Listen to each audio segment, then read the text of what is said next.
Good evening, boys and girls. It is Patrick here, Eggnoc Poker. New video today. We're going to be doing a session review. So I was going to leave this until next week, so I didn't want to mainly focus on session reviews as one of the primary forms of content on this channel. But I have been given I was submitted a review just under a week ago by Houlichan, who is going to be my victim of today's backseat session, and I cannot wait. I've been looking forward to this, so we will get started in a second. So loyal member and one of the founding members of the team, so I thought, screw it, let's get straight in and get his content out there for him to see, and I will get my backseat shenanigans online. Just before we start, again, as always, I just want to say a massive thank you to everybody who's been supporting the team. We've got nearly 500 subscribers now. We're getting bigger. Discord's getting bigger. It's getting good. It's exciting times. So hopefully we can grow this channel as a team. If you're new to the channel, please subscribe. As always, getting the boring shit out of the way first. There's almost half of you, just under half actually, which is better than being over, which it once was, of you are not subscribed yet. So before we start, click the subscribe button, the bell icon, leave your comments, leave a like. It makes a massive difference. It really does. The algorithm does weird and wonderful things, but it really likes thumbs up, it really likes comments, and it really likes the subscribe button. Anyway, so without any further ado, all the jazz out of the way, let's get started. So, Mr. Houlichan, this is 25NL Zoom. So the previous one we did was 2NL, and today's going to be 25. So just a few quick things as we get started is, with 25NL Zoom, populations are still extremely tight, but there are absolutely going to be some of the players in the pool who are going to need some respect, who are going to start showing us bluffs. We absolutely cannot start folding top of range in some extremely exploitative situations against some of the better opponents. There will absolutely be some winning regs down here that are going to be doing pretty well, and we do need to look out for them, identify them, and play appropriately. We can't just absolutely just fold everything for the sake of folding it unless we know who we're up against. So let's get started anyway. So let's go. I've got a new media player here, so I can sort of cut and pause without having to sort of mess about with the video. So the cursor you're going to be seeing is Mr. Hoolies. Let's go. Easy opens this far with the ace-3 and the 10-9, and an easy fold to 3-bet, I suppose. I'm going to try not to pause the video too much, hopefully without any kind of unnecessary information or jargon. Pocket 10s, that's going to be a nice hand. I can see here that we've got the HUD up, and by the look of it, we've got a couple of pretty terrifying players. We've got 25, 21 nines. There is a couple of whaley players in the pool. There are a couple of extremely tight players in the pool, but there's just an average of better sort of regs by the look of it. So, tougher pool. I don't envy you. This looks like quite an awful pool, actually. This looks like quite a tough pool, but we'll see how we go. The ace-10 suitors, yeah, we could have flatted with 2 recreationals behind, but 3-betting is absolutely fine. I like the size too. I think on the flop texture multi-way, I can get behind betting, I can get behind checking. This is, well, I say one of the worst. This is a relatively decent ace, one of the more relatively decent ace-x that we would 3-bet. So I don't mind going ahead and betting, obviously getting some value from some worse pairs, some draws, worse ace-x, and we are against recreations, aren't we? So it's nice and easy. I think the turn would be doing a decent amount of checking, unless you know this guy's a huge gestation, in which you might be able to see a small amount of turn value and checking back, but I think both are fine. With the river, we are now aces up with a jack, aren't we? So now our ace is chopping with all other aces except, unless we beat, of course. Villain can absolutely have hands like pocket jacks, flushes, ace-4, although it's somewhat less likely now with the 4 of diamonds on the river, but still potentially there. What I'm saying is we are going to be beat here some of the time. However, against this lead, I think we can do nothing else but just call. Hope he's got something like king-queen with a spade, I suppose, that may have floated. Maybe he's doing some weird merge with, like, I dare say something like king-jack with the king of spades. I don't really know. Nothing to do here but call, I would think. That's always good if we get shown deuces. Just one thing, I would make sure we mark that guy. That's a really good villain to have. It's a really good note to have as well for an opponent who's going to be doing that with deuces. We want to know that for future use. So we open the ace-4 off. We could have 3-bet pre potentially. Defending's completely fine. On the ace-king 4 board, I think most of our range is going to be if not all of our range on this board potentially is we're going to be doing a lot of flatting versus this overbet size. This overbet size is it is a thing, I suppose. I think villain could potentially have bet more small and consistent, but overbet probably is in there at some degree. We don't ever have aces, we don't ever have kings, we don't ever have ace king. We're 3-betting ace queen almost always. We're 3-betting a lot of suited Broadway like ace jack, etc, etc. So I think even with a hand as strong as ace 4, we want to be protecting our calling range. I know we're still exploitative mindsets are still our priority, even at 25 and L, excuse me if I can speak English. But I think just generally it's good practice at these stakes where we know like this guy's a 25, 21, 9, 2,000 hands. He's probably not that bad. He's probably quite strong. At least his stats are relatively decent. So we need to be giving people a little bit more credit. So I would probably call here, allow villain to bluff loads of turns and rivers, and control the size of the pot when they've got us beat. That's what I think I would like to be doing. If this was a recreational player and a bit of a splashy player, I think we just raise for value, to be honest. But in this situation, I like just calling. Let's have a look. I think raising's a little bit adventurous, and I mean, you could argue we get called by some worse hands, which we do, but it's a little bit dicey. With the table 1 with ace queen, this guy's got a very short stack. He's a 42, 33, 25. We've only got, is that 17 hands or 12 hands on the guy? So I guess it's not a very big sample. I mean, he's got like 25 to 30 bigs. I don't hate calling or shoving. I think you could probably do either. I think both are completely fine. I think if I had a hand like 8s, 9s, 10s or jacks or something, I'd want to shove and protect my hand, as well as obviously get called for value. But I think ace queen can do either. If we can keep in a hand like ace 5 offsuit or like king queen off that may fold to shove, then I like that idea. I suppose either are fine.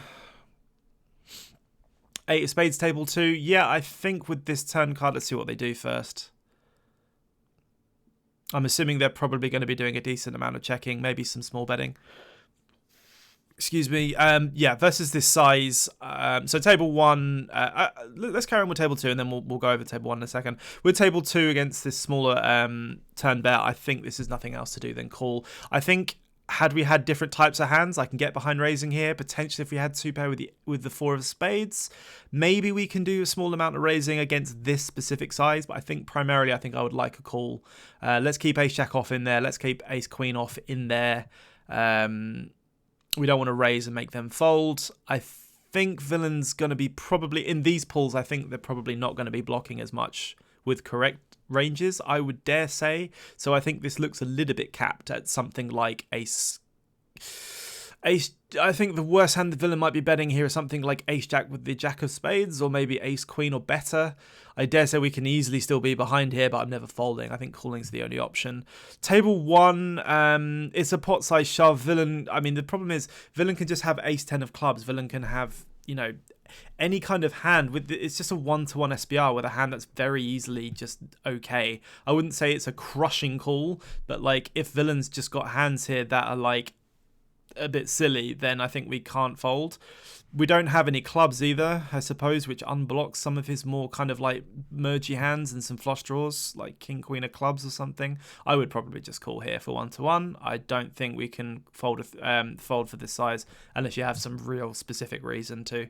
And then when we have hands like ace 10, for example, I think we'd probably let it go, I would dare say. I don't think folding's awful. I think we probably could have just called, though. I think if we're going to fold flop with the 1-to-1 SPR, I would have just preferred shoving potentially. Let's have a look what we do. Table 2 then versus the small size. I'm not keen on this raise. I get it if you think this guy's kind of capped with his small size, but remember this guy can still have a hand like ace king or have a hand like ace 8 of hearts, for example, that he thinks is probably good with his 2-pair, but doesn't want to bet big because there's a flush that comes on the turn, for example. That's still possible. You're getting very thin value from a hand like ace queen or ace jack, I suppose, but then the times that you're behind or potentially going to be semi-bluff like queen 10, queen jack with a spade, I don't know, but I feel like this is a little bit too loose, especially against someone who at least looks like they're relatively competent. I would probably just call here and just avoid being potentially binned or put in very awkward spots. Yeah, so let's have a look what happens.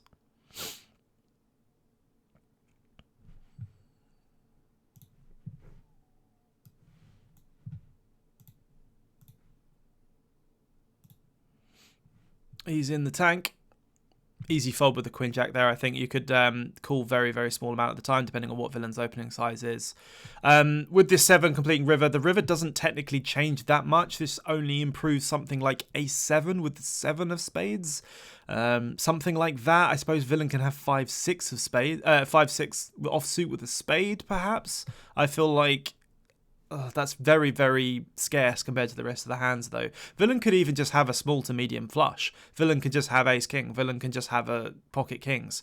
Like, I think this would just be a check back. If this was a recreational, again, maybe you can make a small size. So this is something here like Jack 10 off with the 10 of spades.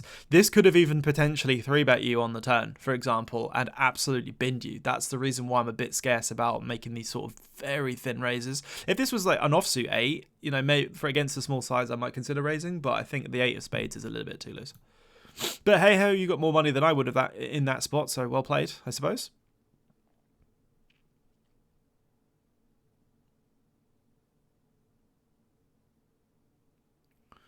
Easy fold with our king 7, and we will be playing the ace king.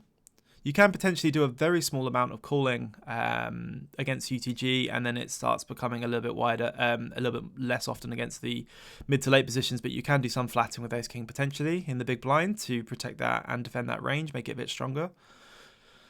If wanted to.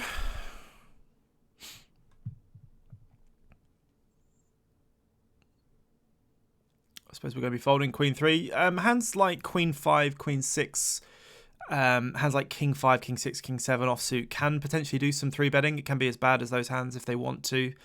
I think like sort of queen 3, queen 4 is a bit outrageous, but like queen 5, queen 6, queen 7, king 6, king 7, those types of hands offsuit can absolutely do some raising a small amount of the time if you want to. The big blind can be very aggressive against the small blind. Just as a thing, I mean, I know that hand would have folded, but there are some hands similar to it that can do some shenanigans.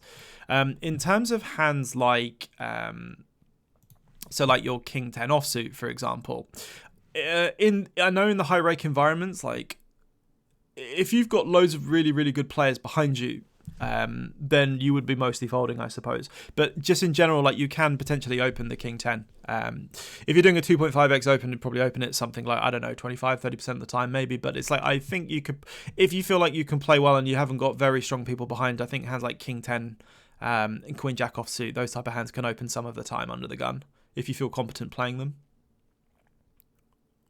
I'm only saying that because I can't see an RNG on this video, for example. If there was an RNG and you rolled low and folded, then I wouldn't have said anything. These are two nice playable hands. Queen 5 suited is a nice easy open. King Queen is going to be a nice playable hand, whether we're opening 3-betting or sometimes flatting.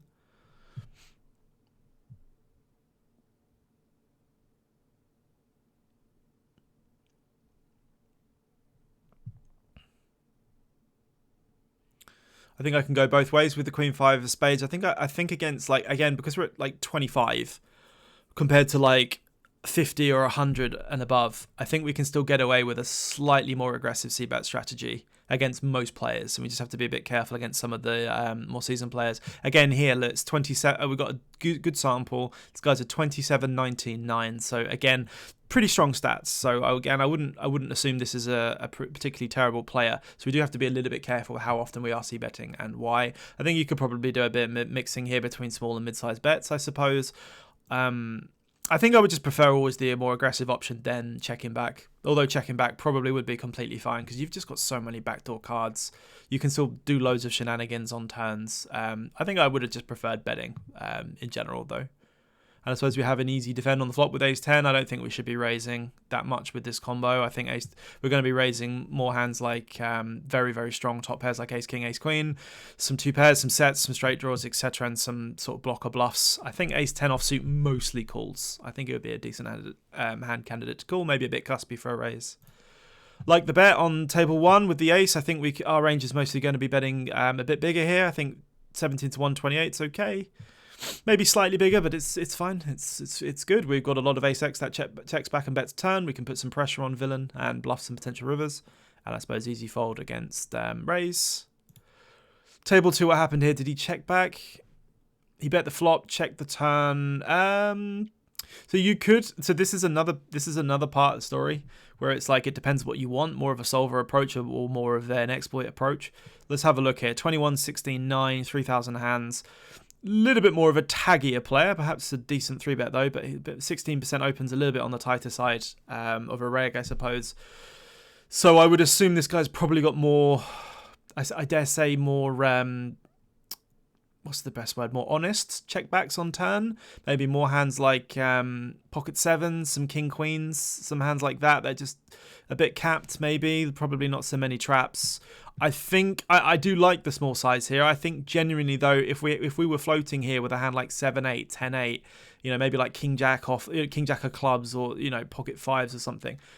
Or maybe not pocket fives, but the hands that are bluffing here, for example, would probably want to go bigger most of the time than this really, really tiny size. This kind of incentivized villain to even call with a hand like king high, for example. So I'd probably bet bigger and get called by like hands like queens or jacks or sevens, or put a hand like a 9 in a bit more of a tough spot. I think we leak a little bit of value from this really small size, and I think most of our bluffs are not going to perform very well with a small size as well. If you think this is a really, really tight-knitty cap player and you're saying, right, I know he's got a hand that can call for this size only and I'm doing it purely exploitatively, fair enough.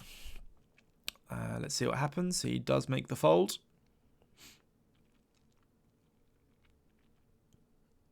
Ace 10 of hearts, that's a lovely hand. Jack 4 offsuit, that's not good. That is the wrench. What's a jack for? Anyone get it?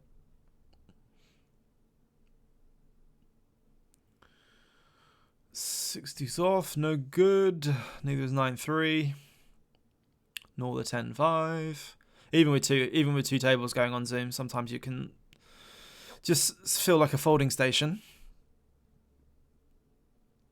Here we go. It's a couple of playable hands. 5-6 suited and pocket snowmen.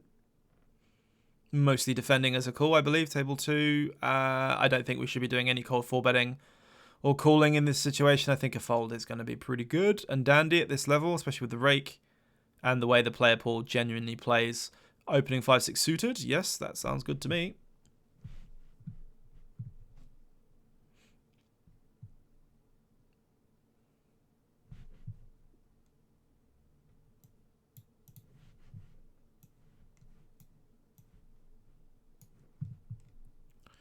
So ace king, we open, get a flat. We could do a couple of different shenanigans here. I think a bit more theory approach is fine, or we can do an exploitative one depending on what villain we're against. We don't know this villain, so I would just revert a bit more to fundamental. So in theory we could absolutely do some betting. We could probably do a couple of mixed sizes. I think I'd prefer a little bit bigger.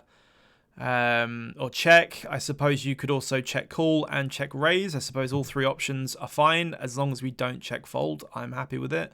Easy open with the ace 8 offsuit, table 2. I don't hate a tiny bet. I think I'd prefer to bet a little bit bigger. But again, if you've got a recreational player and you want to bet, it's probably okay to bet small. However, on this board texture, a lot of your range isn't going to interact with this particularly well. So you're going to have a lot of ace highs that have missed, a lot of king highs that are missed, etc. You're going to have a lot of small to medium to high pairs in between and underneath. The jack and the eights, ace king, ace queen, ace 10, 9, 7, 6s, 9, 10 suited. You're not going to have a lot of hands that, 9, 10 suited hit this board, but you see what I'm saying. A lot of hands that haven't really, murdered this board, or they have. So I'd probably go a little bit bigger on this texture, especially against a button flat who's quite condensed. I'd probably be checking here most of the time and then check calling. Maybe some raising. That's probably what I would have done. With 25, I'm a little bit more mixed, a bit more hybrid, a bit more mixed between theory and exploitative style, I suppose, against some of the better players. Like again here, we've got some with 1,000 hands, 27, 23, 13. That looks quite scary. We've got some more aggressive, 27, 22. You've got another guy, 24, 19, 16. It's a little bit aggressive. 22, 20, 11. This is a tough pull. I'm actually quite impressed. These are some nasty villains. I think we're mostly raising with the queens.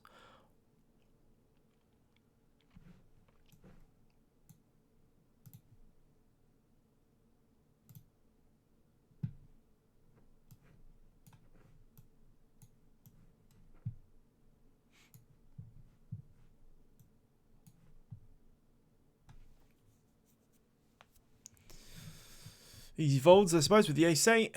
Queen deuce. We can defend the 6-3 suited if we want to. I think it is a little bit loose, but, you know, at this stake, I think I don't hate it completely.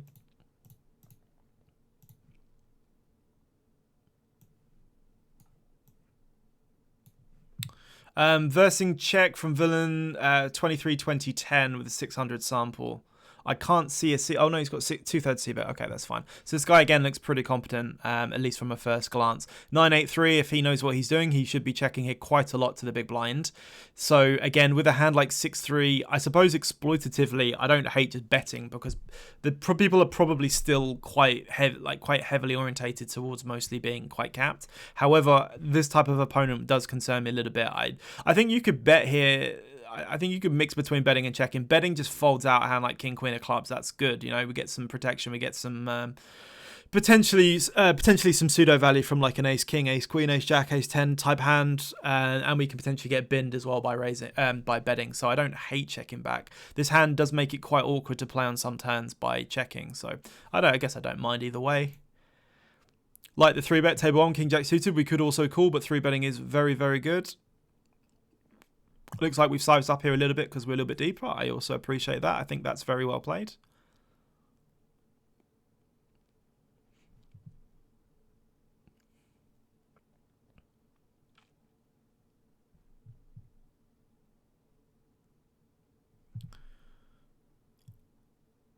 I'm just going to move this link down just a little bit. I think it's a little bit in the way. There we go. Let's have a look here. A7 offsuit. It is one of the weakest parts of the defense range. You could consider defending it if you wanted to. I believe it wouldn't be a flat though. I think it would be a 3-bet. Like, I think if I had to guess, it's like 5 or 6% at the time as a 3-bet, and then almost always fold. I think. So, you know, it is mainly a fold, and it's quite an easy fold. But I think it is in there potentially as a 3-bet. A very, very small amount of the time, I believe. And then we're mostly defending like Ace 9, Ace 10, I suppose. Sorry, I'm getting ahead of myself with this. So pocket fours, let me just bring this back. So remember in the pocket fours, we've got 3-bet. So with these very, very low pocket pairs, like even blind on blind, like, yeah, the blinds are going to be quite wide. This guy's a 25, 21, 12, over 400 hands or so. Again, another relatively aggressive reg, or pretty aggressive reg. I think the thing is, it's like if one of the main leaks of players at this level is going to be that they're c-betting too, maybe not c-betting, but they're just sort of betting wider than they should be, and then they're barreling wider than they should be, and putting like almost like too much pressure on people too often. So I think it plays even worse to have some of the worst parts of these defense ranges in there, whereas it's like if you're against a recreational, like a tight recreational, like, or a nit or someone who you know is going to have loads of really capped checks, or is going to have like loads of hands you know for value that you can stack potentially, but against like better, stronger regs, like you're just going to learn as you climb up that you're just not going to make much money in with these types of holdings. Even if you hit really good hands, it's tough to make massive pots unless you just stack aces and the board's like 10-9-4 or something with a flush draw, and he's got like, you know, ace king of clubs or like aces or something, you see. I think I'd be folding here most of the time, probably like 3/4, 80%, and then defending a very small amount of the time for the sake of having it in my range. But I'd probably be folding most of the time. It's not like a huge mistake. It's not a mistake at all to call here, but as long as we're not calling all the time, because we're just going to get thrown around and it's going to be really, really hard to play. So like even here, for example, like a lot of hands he's going to be bluffing with, we are ahead of, but the problem is how often are we going to realize this hand to the river? That's the problem. Like if we call here, you can say, oh yeah, we could hit a 6, we could hit a 4, we could hit a 7, we could hit a couple of those little cards where we could, like a 7 here, we've picked up a gut shot now, but we are just losing to 9-10. We're just losing to 7s. We're losing to Jack X. We're losing to all value, and we can still potentially be bluffed by like, I don't know, Ace 9 offsuit, for example, or they can check back and realize. So it's very tough to make money out of these situations, is what I'm trying to say. As played, yeah, I think it's fine. I think we could have mostly folded the flop, honestly, maybe calling some of the time. On this river, I mean, vasing check, I suppose people in this population are going to be, very ace high, king high orientated. Orientated.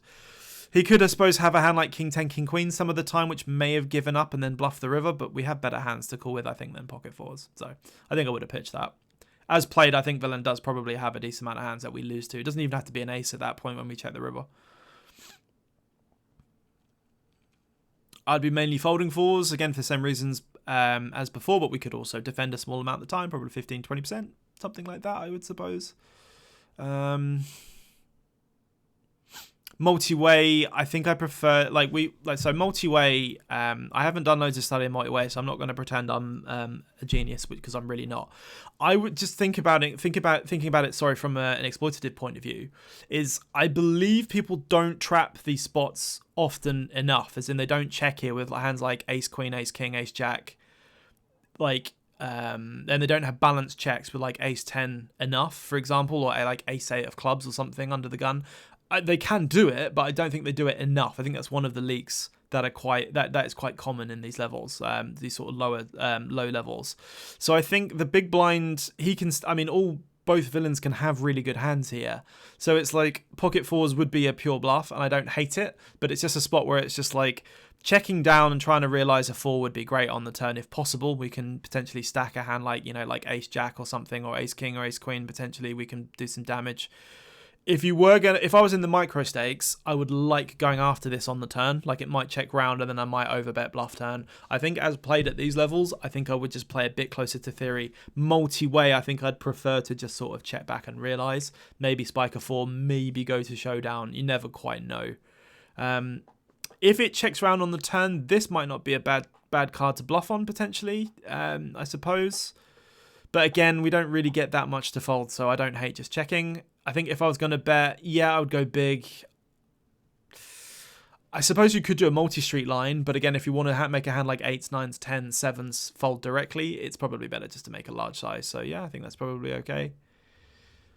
What happened here with table 1? Did we open and get 3-bet? We did. So theoretically speaking, because we're at 25-0, this is somewhat relevant, and this is a stake where 25-0 players should be starting to study and consider this, I think, is we can absolutely be doing some 4-betting and a few more 4-bets in spots similar to this. The only disclaimer is I'm assuming that the green tag is going to be a recreational player. He's 22-16-8. Over 172 sample doesn't mean too much, but I'm assuming green tag means recreational, I'm going to guess, for some reason, which means we don't want to 4-bet them quite linearly. We want to 4-bet them as bluffs, like polar bluffs, and we want to 4-bet them with value. That's what we want to do, one or the other.